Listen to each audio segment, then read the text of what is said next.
ইবনে আদম মা দাউতানি ওয়া রাজাউতানি, এই আদমের ছেলে মেয়ে শোনো, তুমি যেভাবে ডাকো আমি সেভাবে শুনি। আদমের ছেলে মেয়ে শোনো, তোমরা যেভাবে ডাকো আমি সেভাবে শুনি।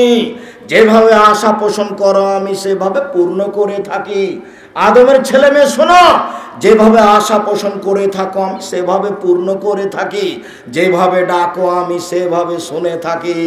যেভাবে আশা পোষণ করো সেভাবে আমি পূর্ণ করে থাকি। ফাস্তাগফারতানি গাফারতুলাকা ওয়ালা উবালি আলা মা কানা মিনকা, তুমি আমার কাছে ক্ষমা চাইলে তোমাকে আমি ক্ষমা করে দিব।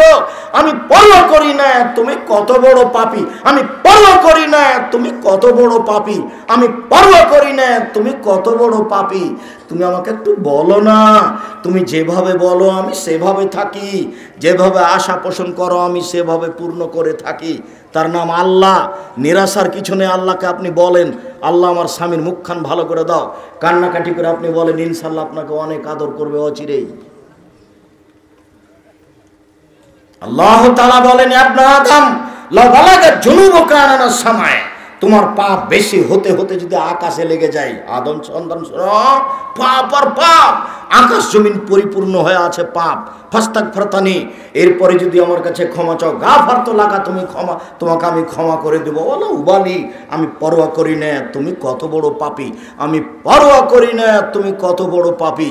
অতএব সম্মানিত দিনী বোন, আপনার কাছে আবারও আমাদের পক্ষ থেকে আন্তরিকভাবে অনুরোধ রইল, আপনি স্বামীকে মেনেই চলুন, ভালো হবে, শান্তি পাবেন, সংসার সুখী হবে। মনটা ভারী করে কথা বন্ধ করে রাখবেন, ইবাদত কবুল হবে না, দিন দিন কষ্ট বাড়বে, শয়তান সুযোগ পাবে। কতদিন আপনাকে বলেছি, প্রত্যেক দিন ইবলিস সাগর, আটলান্টিক সাগরের উপরে তার চেয়ারটা রাখে, সব শয়তানকে মানুষকে পাপী করার জন্য লাগিয়ে দেয়। বিকালে এসে কেউ বলে আমি মারামারি লাগিয়ে দিয়েছি, তখন শয়তান বলে যাও কিছুই হয়নি। আর একজন এসে বলে আমি জেনা করিয়ে দিয়েছি, তখন শয়তান বলে যাও এটা কিছু হয়নি। আর একজন এসে বলে আমি স্বামী স্ত্রীর মধ্যে গন্ডগোল বাঁধিয়ে দিয়েছি। যেমন বলে স্বামী স্ত্রীর মধ্যে গন্ডগোল বাঁধিয়ে দিয়েছি, তেমন ইবলিস একবার লাফ দিয়ে উঠে তাকে বুকে জড়িয়ে ধরে স্বাগতম জানিয়ে বলে, হ্যাঁ তুমি একটা কাজ করেছ। রাত দিনের কাজ এটা ইবলিসের, আমি বলিনি এই কথা, এই কথা মুহাম্মদ সাল্লাল্লাহু আলাইহি সাল্লাম বলেন। 1450 বছর পূর্বে তিনি এভাবে বলেছেন, হাদিসে এভাবে আছে। কাজে ভুলে স্ত্রীর সাথে এরকম আচরণ করবেন না আপনি। আর আপনি দিনী বোন, আপনাকে আমি অনুরোধ জানাচ্ছি, আপনি 4টা কাজ করেন, জান্নাত হবে ইনশাআল্লাহ। 1, 5 ওয়াক্ত সালাত, 2, রমজান মাসে সিয়াম রোজা, 3, স্বামীকে মেনে চলা, 4, জেনায় লিপ্ত না হওয়া, তাহলে আপনার জন্য জান্নাত খোলা। যদিচ রাসূল সাল্লাল্লাহু আলাইহি সাল্লাম বলেছেন, ওযু করার পরে যদি কেউ বলে আশহাদু আল্লা ইলাহা ইল্লাল্লাহু ওয়াহদাহু লা শারীকা লাহু ওয়া আশহাদু আন্না মুহাম্মাদান আবদুহু রাসূলুহু, তাহলে জান্নাতের সব দরজা খুলে গেছে। যাও যেখানে। এটা পুরুষও যা নারীও তা, পুরুষও যা নারীও তা। আল্লাহুম্মা জালনি মিনাত তাওবিন ওয়া জালনি মিনাল মুতাতাহিরিন, এই দোয়া পড়লে নেকি হবে এই কথা ঠিক, তবে জান্নাতের দরজা খুলে যাবে এই কথা ঠিক নয়। ওযু করার পরে যদি মানুষ বলে আশহাদু আল্লা ইলাহা ইল্লাল্লাহু ওয়াহদাহু লা শারীকা লাহু ওয়া আশহাদু আন্না মুহাম্মাদান আবদুহু রাসূলুহু, তাহলে নারী পুরুষ সবার জন্য জান্নাতের সব দরজা খুলে গেছে। সম্মানিত দিনী বোন, আপনাকে অনুরোধ জানাচ্ছিলাম, সম্মানিত দিনী ভাই, আপনাকে আমি এখানে একটা কথা বলে আমরা বিষয়ের দিকে চলে যাচ্ছি, আপনি একটু খেয়াল করুন। এই ছেলে বসো। কোনো বাচ্চা যদি আপনার পাশ থেকে উঠে, তাহলে আপনি তাকে ঠেকাবেন, কেননা ও বের হলে মানুষ ঘন হয়ে বসে আছে, আমার কথা তখন ধরতে পারবে না। কিছুক্ষণ অপেক্ষা করলে আমরা এক পর্যায়ে চলে যাব। আপনাকে বলছি, যেহেতু আপনার স্ত্রীকে একটু বললাম, তাহলে আপনাকে একটু বলে যাই, তাহলে কথার একটা মানান থাকবে। সাহাবীগণ বলছেন, আল্লাহর নবী, আমাদের কাছে স্ত্রীরা কি পায়, আমরা তাদের কি হক পূর্ণ করব, তাদের অধিকার কি আমাদের উপরে? তখন আল্লাহ রাসূল বলছেন, শোনো শোনো, অধিকার আছে 5টা। 1, আতে মামা তায়ান্তা, তুমি যা খাও তা খাওয়াবে, যে মানের খাও সে মানের খাওয়াবে।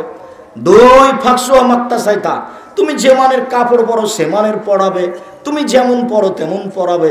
3, অলা তুকাব্বে, কখনো বউকে কটু কথা বলো না।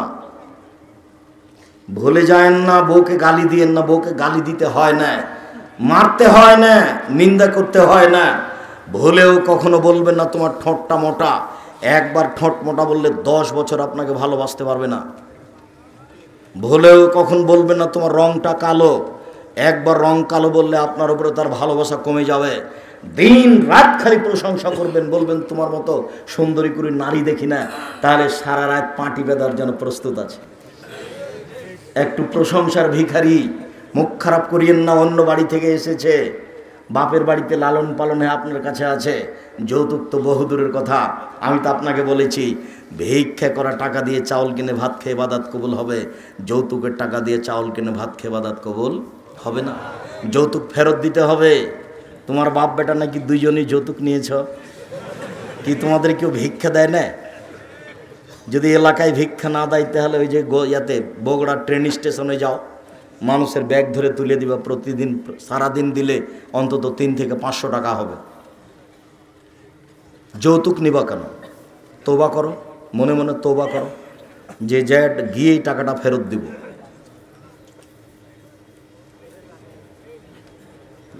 তওবা করা উচিত। কাজ করে খাবা, ফুর্তিতে খাবা, ভালো লাগবে। আমার কথা বলো, আমি কেন, আমার বুকে একটা সাহস আছে। আমি 31 বছর আমি কোনোদিন মানুষের কাছে পথ খরচ চাইনি। কোনো মায়ের বেটা বলে না কেন যে আব্দুর রাজ্জাক সাহেব আপনি নাকি আমার কাছে 500 টাকা চেয়েছিলেন? বলে না কেন? কেউ যদি বলে দিতে পারে যে আব্দুর রাজ্জাক সাহেব আমার কাছে 500 টাকা 1 টাকা পাথেও চেয়েছিল, আমি আর কোনোদিন বক্তব্য দিব না। কেউ যদি বলে দিতে পারে আব্দুর রাজ্জাক সাহেব একদিন আমাকে তার পরিচয় দিয়েছিল, আব্দুর রাজ্জাক বিন ইউসুফ এত এত কামেল কি যেন সব পাস করেছে অমুক তমুক, এরকম যদি আমি বলেছি এটা প্রমাণ হয়ে যায়, তাহলে আমি বক্তব্য দেব না। আমাকে বলেছে একটু আপনার পরিচয় দেন না। না, পরিচয় লাগবে না। আরে দেন না। তখন আমি বলেছি আমার নাম আব্দুর রাজ্জাক আর আমার বাপের নাম ইউসুফ, বাপ বেটা মিলে আব্দুর রাজ্জাক বিন ইউসুফ। এর চেয়ে আমি বেশি কোনোদিন বলিনি। যৌতুক কেন নিবা? কাজ করে খেতে পারো, এতে রুচিতে বরকত আছে, এতে একটা সাহস আছে, হেম্মত আছে। চিরদিনের মতো তুমি ডুবে গেছো, তোমার মুখে মানুষ থুথু মারে, গালি দেয়, বাটা তুই তো শ্বশুরের কাছে টাকা নিয়েছিস, তুই আবার মুখে কি বলিস? ঘৃণা করে। তুমি ঘৃণার পাত্র, তোমার বাপ ঘৃণার পাত্র। খবরদার এই কাজ করো না। ভুলেও কোনোদিন স্ত্রীকে কটু কথা বলবেন না, গালি দিবেন না, তাজের বলা যে মুখের উপরে মারবেন না। মুখের উপরে মারা নিষেধ। আগেকার পণ্ডিত কান ধরে টান দিত, এটা না যায়। গালের উপরে থাপ্পড় মারতো, পড়া না পারলে এটা না যায়। মুখের উপরে মারা নিষেধ। মাথায়, কানে, গালে, চোখে, মুখে পুরো উপরে মারা নিষেধ। আল্লাহ রাসূল না করে দিয়েছেন।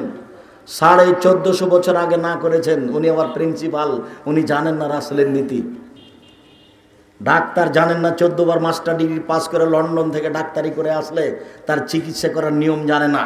ডাক্তারটা পাশে আসলে, রুগী পাশে আসলে, রুগীর পাশে বা পুরুষ হলে গায়ে হাত দিয়ে বলবে লাভ আস্তর ইনশাআল্লাহ, সমস্যা নাই, ভালো হয়ে যাবে, চিন্তা করো না।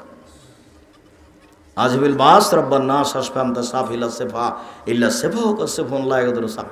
আল্লাহ তুমি একে আরোগ্য দাও, তুমি তো আরোগ্য দাতা, তুমি একে এমন আরোগ্য দাও যাতে করে কোনো রোগী না থাকে। এই বলে চিকিৎসা শুরু করতে হবে। তিনি তো আর এই লাইন কোনোদিন পড়েননি। এই বিশাল কোরআন মাজিদে কি আছে? মানুষে তো মনে করছে একে চুমা খেতে হয়, মানুষে তো মনে করছে যে একে কাপড় দিয়ে ঘিরে রাখতে হয়। এতে কি আছে এটা মানুষের জানার প্রয়োজন। না জেনে দুনিয়া থেকে চলে গেলেন, কোনোদিন জানার প্রয়োজনও মনে করলেন না। বিশাল কোরআন মাজিদে কি আছে? অথচ বেশি কিছু নাই, মাত্র 3-4টা কথা আছে। এই বিশাল 30 পারা কোরআন মাজিদে বেশি কিছু নেই, মাত্র 3-4টা কথা আছে। আব্দুর রাজ্জাক সাহেব কথাটা একটু বুঝিয়ে বলবেন। 3-4টা কথা মানে বুঝতে পারলাম না। 1 নম্বরে কথা আছে ক্ষমতা। ক্ষমতা গিয়ে দেখাতে গিয়ে বলেছেন আসমানের আসমানের মালিক আমি, জমিনের মালিক আমি। পৃথিবীবাসীকে চ্যালেঞ্জ করে বলেছি, তারা আসমানের কোনো ক্ষতি দেখাতে পারে, জমিনের কোনো ক্ষতি দেখাতে পারে, পারলে একটা বানিয়ে দেখাক না। কেউ যদি পারে, আমি একাচ্ছত্র মালিকানার অধিকারী, আসমানের মালিক আমি, জমিনের মালিক আমি। এটা ক্ষমতা দেখাতে গিয়ে তিনি দেখিয়েছেন। ক্ষমতা দেখাতে গিয়ে দেখেছেন 2, কিভাবে চন্দ্র যায়, কিভাবে সূর্য আসে, কিভাবে সূর্য আসে, কিভাবে চন্দ্র যায়। চন্দ্র সূর্যকে নির্মাণ করে ছেড়ে দিয়েছেন, কেউ তাকে থামাতে পারে না। তার নামে একক ক্ষমতা। কিভাবে রাত আসে, কিভাবে দিন যায়, কিভাবে দিন আসে, কিভাবে রাত যায়, একক ক্ষমতায় চলছে, তার কম বেশ কেউ করতে পারে না, তাকে কেউ ঠেকাতে পারে না, তার নাম ক্ষমতা। আকাশ থেকে বৃষ্টি বর্ষণ করে ঘাস উৎপাদন করে, শস্য উৎপাদন করেন, মানুষে খায়, পশু প্রাণী খায়, মানুষ তা করতে পারে না। ক্ষমতা দেখিয়ে দিয়েছেন, ক্ষমতা দেখাতে গিয়ে দেখিয়েছেন আদ, সামদ, নমরুদ, ফেরাউন, আমি তাকে মেরে দিয়েছি, কেউ আমার বিচার করতে পারে না। বাহা, তারা এত শক্তিশালী জাতি, এত শক্তিশালী জাতি, লাম ইউখলাক মিসলুহা ফিল বিলাদ, তাদের মতো শক্তিশালী জাতি আল্লাহ পৃথিবী তার কখনো সৃষ্টি করেননি, করবেন না। তাদেরকে ধ্বংস করে দিয়েছেন, একাকার করে দিয়েছেন, কেউ বিচার করতে পারে না, তার নাম ক্ষমতা। পুরো কোরআন মাজিদে খালি পাতায় পাতায় ক্ষমতা, পাতায় পাতায় দেখাবেন আসমানের মালিক আল্লাহ, জমিনের মালিক আল্লাহ, তিনি সূর্য সৃষ্টি করেছেন, তিনি চন্দ্র, রাত আসে দিন যায়, এভাবে দেখাচ্ছেন। বৃষ্টি বর্ষণ করে আমি ঘাস উৎপাদন করি, আমি ফেরাউনকে মেরে দিয়েছি, আমি নমরুদকে মেরে দিয়েছি, কেউ বিচার করতে পারে না, এ হলো ক্ষমতা। আর দ্বিতীয় দেখিয়েছেন গাফুর আর রাহমান আর রাহিম, খালি গাফুর দয়াশীল, খালি রহমান, খালি রাহিম, গাফুর, রহমান, রাহিম, বাররুন দিয়ে আর ওদুদ দিয়ে কোরআন মাজিদকে ভরে ফেলে দেওয়া হয়েছে। কেউ পড়ে না, কেউ বুঝেও না, খালি পাতায় পাতায় গাফুর, পাতায় পাতায় গাফুর, পাতায় পাতায় রহমান, পাতায় পাতায় রাহিম, পাতায় পাতায় বাররুন, পাতায় পাতায় রাউফুন, পাতায় পাতায় ওদুদ, মানে আমি প্রেমময়, আমি দয়াশীল, আমি ক্ষমাশীল, এটা দেখিয়ে কোরআন মাজিদকে ভরে ফেলে দিয়েছেন।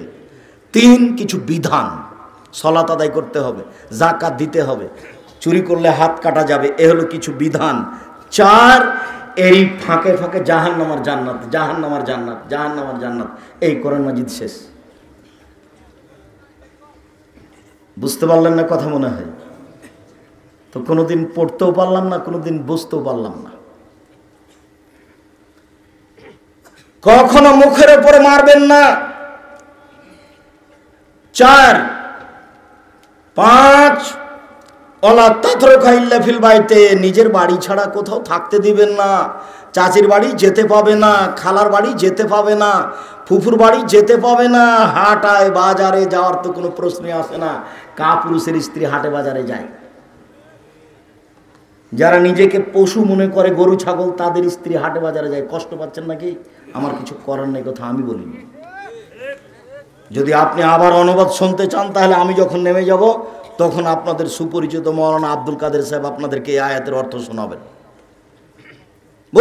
বুঝে না ওরা অন্তর আছে, বুঝে না, দেখে না ওরা চক্ষু আছে, দেখে না, শুনে না ওরা কান আছে, শুনে না। উলাইকা কালানাম, তারা পশু প্রাণীর মতো, তারা গরু ছাগলের মতো, তারা কুকুর সিলেগের মতো, তারা চতুষ্পদ প্রাণীর মতো, বালহাজাল বলেন তার চেয়ে খারাপ। আপনি বলেন কি? আপনার একটা আত্মমর্যাদা থাকা দরকার। বাজারে যাবে মানে বিবাহের বাড়ি যাবে কেন? বিবাহের বাড়িতে চলে গেলে স্বামীর সংখ্যা বেশি হয়ে যায়, সেখানে যাবে কেন? রং তামাশার কোনো শেষ থাকে না, রং ছিটানোর কোনো শেষ থাকে না, দৌড়াদৌড়ির কোনো শেষ থাকে না, কোথায় কোনটা দেবর আর কোনটা ভাসুর তার বিবেচনা থাকে না। আপনি নিজেকে ভালো মানুষ মনে করেন কি করে? কোন হিসাব আপনি করতে পারেন? এটা হয় কি করে? আপনার আত্মমর্যাদা আছে, এটা কে বললো ভুল হিসাব? আপনাকে আমি কষ্ট দিতে আসিনি, আপনি আমার দিনী ভাই, আপনাকে আমি অনেক ভালোবাসি। সম্মানিত দিনী ভাই বোন, এখানে আপনার কথা রেখে দিলাম। আল্লাহ তাআলা বলেন, ওয়াবুদুল্লাহ ওয়ালা তুশরিকু বিহি শাইআ, পৃথিবীর মানুষ এক আল্লাহর ইবাদত করো, বিন্দু মাত্র তার সাথে শিরক করো না। শিরক মহাপাপ, পৃথিবীতে শিরক সবচেয়ে বড় পাপ। বাংলাদেশ এমন একটা জায়গা যেখানে শুধু শিরক চলে আর বিদআত চলে। মানুষে বলে বন্যা চলেছে বিপদ সীমার উপর দিয়ে, মানুষে বলে ঝড় বৃষ্টি চলেছে বিপদ সীমার উপর দিয়ে। জিনা ঝড় বৃষ্টি বিপদ সীমার উপর দিয়ে যায়নি। ভারত, বাংলাদেশ, পাকিস্তানের মাটিতে শিরক চলেছে বিপদ সীমার উপর দিয়ে। দেশ ট্রাভেলস গাড়িটা ঢাকা থেকে ছুটলো, একটু পরে সূর্য ডুবে গেছে, ঘরে আলো, গাড়িতে আলো জ্বলে উঠলো। আমি বললাম, এই ছেলে শোনো, তুমি গাড়িতে আলো দিলে কেন? মহাজনে বলে দিয়েছেন সূর্য ডুবার সাথে সাথে আলো দিতে হবে, হিন্দুরা দেয়। দেখেন আপনার মাও দেয়, আপনার আপনার ওই আপনার মা যখন চাউল ঝাড়ে তখন আপনার ছেলে যদি চাউল ঝাড়া কুলা, কুলা বুঝেন, কুলা, কুলার উপরে যদি আপনার ছেলেটা চড়ে রে, তাহলে আপনার মা কি বলে দেখিয়েন।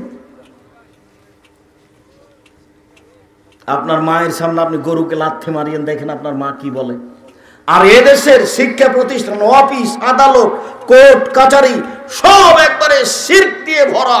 প্রত্যেকটা ঘর, প্রত্যেকটা বাড়ি, প্রত্যেকটা অফিস, প্রত্যেকটা শিক্ষা প্রতিষ্ঠান একেবারে শিরক দিয়ে পরিপূর্ণ হয়ে আছে। শুধুই শিরক, যেখানে যাবে। পৃথিবীর মানুষ শিরক করো না, বিচার মাঠে সব পাপ ক্ষমা করে দেব। শিরক না করলে আল্লাহকে সম্মান করা হবে, শিরক না করলে আল্লাহর সাথে সদাচরণ হবে। পৃথিবীর মানুষ মনে রাখেন, আল্লাহর সাথে সদাচরণ হলো শিরক না করা। 1 মিনিট। একদা আল্লাহর নবী এক গাধার উপরে বসেছিলেন, পিছনে মুআয ইবনে জাবাল ছিলেন। মানে দুইজন পাশাপাশি বসে আছেন। গাধা তো একবারই ছোট প্রাণী। পাশাপাশি দুইজন, আগে আছেন আল্লাহর নবী, পিছনে আছেন মুআয ইবনে জাবাল। আল্লাহর নবী বলছেন মুআয, তো মুআয ইবনে জাবাল বলছেন লাব্বাইক সাদাইক, জি প্রস্তুত, বলেন কি বলছেন। তিনি বলছেন মুআয, তো মুআয ইবনে জাবাল বলছেন লাব্বাইক সাদাইক, জি প্রস্তুত, বলেন কি বলছেন। আবার বলছেন মুআয, তো মুআয বলছেন লাব্বাইক সাদাইক, জি আল্লাহ রাসূল প্রস্তুত, বলেন কি বলছেন। আল্লাহ রাসূল তো কথা বলছেন না, খালি এটাই বলছেন। কেন? ওনাকে প্রস্তুত করে নিচ্ছেন আমার কথা যেন 19-20 না হয়। আর আপনি দাঁড়িয়ে গল্প করবে না, আমার বক্তব্য শুনলেন, এটা কথা হলো? কথা বুঝাতে পারিনি এখনো। আল্লাহ রাসূল মুআযকে বলছেন মুআয, মুআয কি দূরে আছে? বলেন তো কোথায় আছে? গাধার উপরে একবারে গায়ের সাথে লেগে আছে। গাধাই তো ছোট প্রাণী। তারপর আবার বলছেন মুআয, জি বলেন। মুআয, জি বলেন। 3 বার মানে তাকে প্রস্তুত করলেন, কথা যেন 19-20 না হয়। তাই করোনা ভাইরাসকে লক্ষ্য করে আমি বলেছিলাম যে রাসূল সাল্লাল্লাহু আলাইহি সাল্লামের সাহাবীগণ সবচেয়ে বেশি আল্লাহ রাসূলকে মেনে চলতেন। বলাও লাগতো না, মেনে চলতেন। এ ব্যাপারে এত সতর্ক ছিলেন সাহাবীগণ। এরপরে বলছেন মুআয, জি, মুআয, জি, মুআয, জি। এত তো বলা লাগে না, কেন এত বললেন? অথচ কত জোরালো অনুসারী ছিলেন, বলা লাগতো না, এমনিতেই মানে আব্দুর রাজ্জাক সাহেব একটু ঘটনাটা বলেন তো, এমনিতে কি? আরে শোনেন, আল্লাহর নবী একদিন জুতা পায়ে দিয়ে সালাত শুরু করেছেন। তো জুতাতে ময়লা ছিল। জুতা পায়ে দিয়ে নামাজ পড়া যায় যদি জুতাতে ময়লা না থাকে। তো সালাত শুরু করেছেন, তখন জিবরাইল এসে বলছেন জুতা খুলেন, জুতাতে ময়লা আছে। আল্লাহ রাসূল জুতা খুলে দিয়েছেন। সালাম ফিরার পরে দেখছেন সাহাবীগণ সবাই জুতা খুলে দিয়েছে। তা আল্লাহ রাসূল বলছেন কি ব্যাপার তোমরা জুতা খুলেছো কেন? তো সাহাবীগণ বলছেন আরে আপনাকে যে সালাতের মধ্যে জুতা খুলতে দেখলাম সেই জন্য তো খুলে দিয়েছি। আরে জিবরাইল আমাকে বলছেন যে আপনার জুতাতে ময়লা আছে, সেজন্য আমি খুলে দিয়েছি। তো তোমাদের জুতাতে আর ময়লা নেই, তোমরা খুলেছো কেন? বলে আপনাকে খুলতে দেখেছি সেই জন্য। এ দেখেন, বলা লাগে না, দেখেই মেনে নিয়েছেন, তার নাম সাহাবী। এত সচেতন মানুষ সাহাবী হওয়ার পরেও জীবনে কোনোদিন 1 ওয়াক্ত সালাত এই কথা না বলে শুরু করেননি। কোন কথা? কাতার সোজা করুন, প্রাচীরের মতো হয়ে দাঁড়ান, ফাঁকা বন্ধ করুন। ওই যে দুইজনের মাঝে শয়তান ঢুকছে ছাগলের বাচ্চার মতো, ফাঁকা বন্ধ করুন, প্রাচীরের মতো হয়ে দাঁড়ান। মান সাদ্দা ফুরজাতান বানাল্লাহু লাহু বাইতান ফিল জান্নাহ, কেউ যদি ফাঁকা বন্ধ করে তাহলে আল্লাহ তার জন্য জান্নাতে ঘর বানাবেন। এই কথা না বলে তিনি কোনোদিন সালাত শুরু করেননি। 23 বছরের কোনো একদিন, কোনো এক অক্ত, 23 বছরের কোনো একদিন, কোনো এক অক্ত, এই কথা না বলে যদি সালাত শুরু করেছেন, এটা প্রমাণ হয়ে গেলে আমি আব্দুর রাজ্জাক বিন ইউসুফ সেদিন থেকে আর বক্তব্য দেব না। বলেন তো আপনি কি বুঝলেন, আমি কি বুঝালাম? আমি বুঝালাম যে আল্লাহর নবী এই কথা বলার পরে সালাত শুরু করতেন। বুঝাতে পারলাম না মনে হয়? আগে ওদের দিকে মুখামুখি হয়ে বলতেন, কাতার সোজা করুন, প্রাচীরের মতো হয়ে দাঁড়ান, আগে পিছে হয়েন না, নইলে অন্তরে বিভেদ সৃষ্টি হবে। ওই যে ফাঁকা দিয়ে শয়তান ঢুকছে, ছাগলের বাচ্চার মতো হয়ে আমি দেখছি। এই কথা না বলে তিনি সালাত শুরু করতেন। আপনি যান বগুড়া শহরে, 20 বছর থেকে 30 বছর থেকে আছেন, কোনো একদিন আপনি দেখতে পাবেন না ওই দিকে মুখ করে আছে, কেবলার দিকে মুখ করে আছে, একামাত চলছে, ওদিকে পাগড়িও পেঁচাচ্ছে, একামাত শেষ হতে না হতে আল্লাহু আকবার। 3 ফুট দূরে দূরে দাঁড়ানো তো বহু দূরের কথা। তাই বলেছি 3 ফুট দূরে দূরে প্রমাণ হওয়ার জন্য মুহাম্মদ সাল্লাল্লাহু আলাইহি সাল্লামকে আবার আসতে হবে। যেহেতু কিয়ামত পর্যন্ত তিনি আর কখনো আসবেন না, 3 ফুটের বৈধতাও হবে না। আজ থেকে নিয়ে কিয়ামত পর্যন্ত যদি কাবা ঘরে আর কোনো দিন পায়ে পা মিলিয়ে না দাঁড়ায়, আজ থেকে নিয়ে কিয়ামত পর্যন্ত যদি কাবা ঘরে আর কোনো দিন পাশাপাশি প্রাচীরের মতো না দাঁড়ায়, তবু তা জায়েজ হবে না। জায়েজ করতে হলে আল্লাহ রাসূলকে আবার পৃথিবীতে আসতে হবে। যেহেতু তিনি আসবেন না, কাজে এই ইবাদতের সিদ্ধান্ত পরিবর্তন হবে না। শুনুন, এত সতর্ক মানুষ ছিলেন সাহাবীগণ, এর পরেও তিনি বলতেন, এত সতর্ক সাহাবী তারপরেও বলছেন, মুআজ জি লব্বাইক, মুআজ জি লব্বাইক, মুআজ জি লব্বাইক। বলেন কি বলছেন? আচ্ছা মুআজ বলতে পারো মাহাক্কুল্লাহ, আল্লাহ আমাদের কাছে কি পান? মাহাক্কুল ইবাদ বলতে পারো তুমি, বান্দার কি হক? আমরা আল্লাহর কাছে কি পাই? আমাদেরটা দেন। আল্লাহ বলছে আমারটা দাও। আমরা কি পাই? তিনি কি পান? তুমি কি এটা বলতে পারো? জি না, এটা বলতে পারি না, আল্লাহ এবং আল্লাহ রাসূল ভালো জানেন। শোনো মুআজ, আল্লাহ পায় আমাদের কাছে শিরক না করা, এটাই তার পাওনা। আর আমরা পাই তিনি আমাদেরকে জাহান্নামে দিতে পাবেন না, জান্নাতে দিতে হবে। আমরা কি পাই বলেন তো? আমাদের পাওনা কি? জান্নাতে দিতে হবে, উনি জাহান্নামে দিতে পাবেন না, এটা আমাদের পাওনা। আর তার পাওনা কি বলেন তো? শিরক না করা। তারটা আগে না আমাদেরটা আগে? তারটা আগে। যখন শিরক নেই তখনই জান্নাত, যখন শিরক আছে তখনই জাহান্নাম। রাসূল সাল্লাল্লাহু আলাইহি সাল্লাম বলেন, মান মাতা আলা ইশরিক বিল্লাহ ওয়ালা ইশরাকা বিল্লাহ ফাদাখালাল জান্নাহ। কেউ যদি মারা যায় শিরক না করে, জান্নাতে চলে গেছে। কেউ যদি মারা যায় শিরক না করে, তাহলে জান্নাতে চলে গেছে। এই দেশ শিরক দিয়ে পরিপূর্ণ হয়ে আছে। সব শিক্ষা প্রতিষ্ঠান, কলেজ, স্কুল, আপনার অফিস আদালত, কোর্ট কাছারি সব শিরক দিয়ে ভরা। আর আপনার মার কাছে আর আপনার স্ত্রীর কাছে শিরকে একবারে পরিপূর্ণ হয়ে আছে। ছি ছি ছি ছি ছি ছি। আপনার বাপ মারা গেছে, হাতে হাতে আপনার মা নাকফুল খুলে দিয়েছে। স্বামী মারা গেলে নাকফুল রাখা যাবে না। কখনো কখনো হিন্দুর নীতি গ্রহণ করলো, ও তো হিন্দুদের নীতি। স্বামী মারা গেছে, নাকফুল থেকে যাবে, গয়না থেকে যাবে, 4 মাস 10 দিন নতুন পোশাক পরতে পাবে না, সাজসজ্জা গ্রহণ করতে পাবে না। নাকফুল খুলে দিতে হবে, কথা কে বললো? গয়না খুলে দিতে হবে, কথা কে বললো? এরই নাম হচ্ছে হিন্দুদের নীতি। এটা তো বগুড়া। বিবাহ পড়ার কত নোংরা নীতি আছে, তার কোনো হিসাব নেই। আমার তো চোখের দেখা একটা নকল করে আপনার সাথে আমি বলেছি, চাঁপাই নবাবগঞ্জে এমন কোনো বিবাহের নীতি নাই যেটা জায়েজ, সবই হারাম।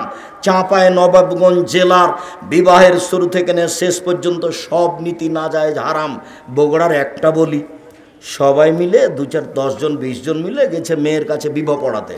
মেয়েটা যে ঘরে গেছে সেখানে গেছে, তো মেয়ের বাপও আছে ওখানে, আপনার কাজীও আছে, আর যেন কে কে আছে।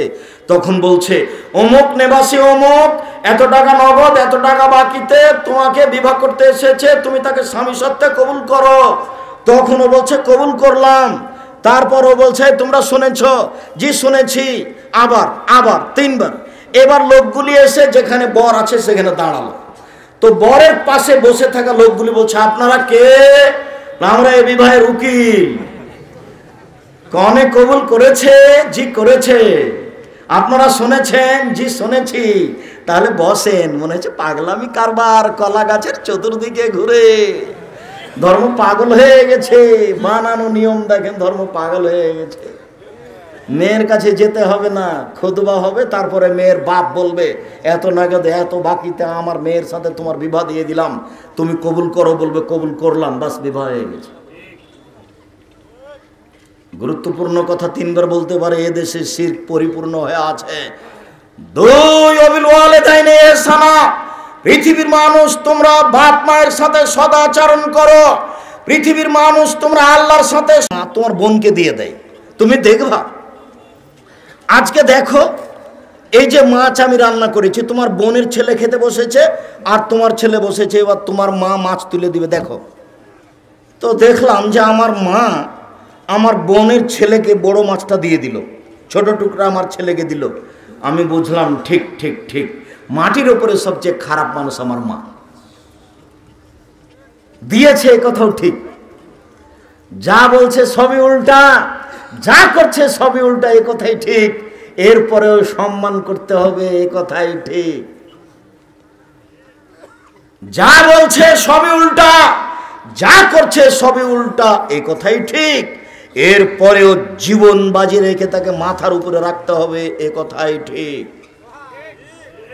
জীবনে কোনোদিন তার সামনে জোরে কথা বলা যাবে না। 1 মিনিট, রাজশাহীর মেয়র নওদাপাড়াতে এসেছেন, তো ওসি মেয়রের সামনে এভাবে দাঁড়িয়েছে, আমার দিকে দেখেন, এভাবে দাঁড়িয়ে বলছেন, ওসি স্যার কি করব স্যার। আমি দৃশ্য দেখে অবাক হয়ে গেছি, কিরে এইটা তো বাপ মায়ের সামনে হবে। আল্লাহর নবী বলছেন যে পৃথিবীর মানুষ বাপ মায়ের সাথে নরম করে কথা বলো। পৃথিবীর মানুষ বাপ মায়ের সামনে হাত নিচু করে রাখো। পৃথিবীর মানুষ বাপ মায়ের সামনে জোরে কথা বলো না। পৃথিবীর মানুষ বাপ মায়ের সামনে এরকম শব্দ উচ্চারণ করো না, এটাও না যায়। পৃথিবীর মানুষ তোমরা দিন রাত বলো।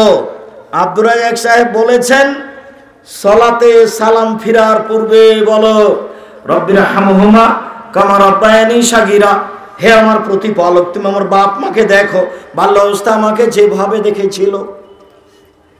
দিন রাত বলেন, সালাতে সালাম ফিরার পূর্বে বলেন বাপের জমি জায়গা ভক্ষণ করছি, আরে না হয় বাপের ওরস থেকে এসেই, বাপের পক্ষ থেকে এসে তার শুক্র কেটে জন্ম নিয়ে আজকে পৃথিবী ভোগ করছি, অতএব তাকে আগে রাখতে হবে, এই কথাই ঠিক। মায়ের পায়ের নিচে জান্নাত, এই কথাই ঠিক। বইয়ের কথা মেনে চললে বাপ মায়ের সাথে ভালো আচরণ করা যাবে না, এই কথাই ঠিক। সবার বউ খারাপ, এ কথা ঠিক নয়। এমনটা হতে পারে আপনার স্ত্রী আপনার চেয়ে বেশি আপনার মাকে দেখে, এমনটা হতে পারে। সম্মানিত দিনী বোন, আপনাকে আমি অনুরোধ জানাচ্ছি, আপনি আপনার শাশুড়িকে মেনে নেন, ভালো হবে। শাশুড়িকে মেনে নেন। শাশুড়ি যদি মাঝে মধ্যে বলে আল্লাহ আমার বউটা ভালো, তুমি তাকে ভালো, তারাকে ভালো রাখিও, আপনার শাশুড়ির এই কথাটা আপনার জন্য অনেক। আর যদি অগোচরে আপনার শাশুড়ির চোখের পানি বের হয়, আমার বৌমা আমাকে এই কথা বলল, আমার ছেলেটা আমাকে টাকা দিয়ে গেল, যার কারণে আমার বৌমা আমাকে এই কথা বলল, যদি আপনার শাশুড়ির আপনার অগোচরে 1 ফোঁটা চোখের পানি ঝরে, এর নাম আশীর্বাদ। আপনার স্বামী কোটি টাকা ইনকাম করলে সংসারে শান্তি হবে না, এই কথাই ঠিক। সম্মানিত দিনী ভাই বোন, বাপ মাকে সাদরে মেনে নিতে হবে, খারাপ লাগলেও তিতে লাগলে, এ কথাই ঠিক।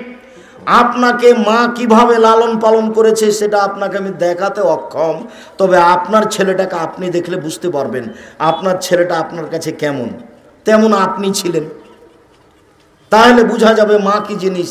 আল্লাহ নবী এমনি বলেননি মায়ের পায়ের নিচে জান্নাত, মায়ের পায়ের নিচে কি জান্নাত পড়ে আছে? তার মানে মাকে মেনে চললে জান্নাত, এই কথা রাসূল সাল্লাল্লাহু আলাইহি ওয়াসাল্লাম বললেন। পৃথিবীর মানুষ অবিল ওয়ালিদাইনি ইহসানা ওবিদিল কুরবা, 3 নিকট আত্মীয়র সাথে সদাচরণ করো। বলতে পারেন পৃথিবীতে সবচেয়ে নিকট আত্মীয় কে? পৃথিবীতে নিকট আত্মীয় হচ্ছে ভাই। পৃথিবীতে এর চেয়ে নিকট আত্মীয় কেউ নেই।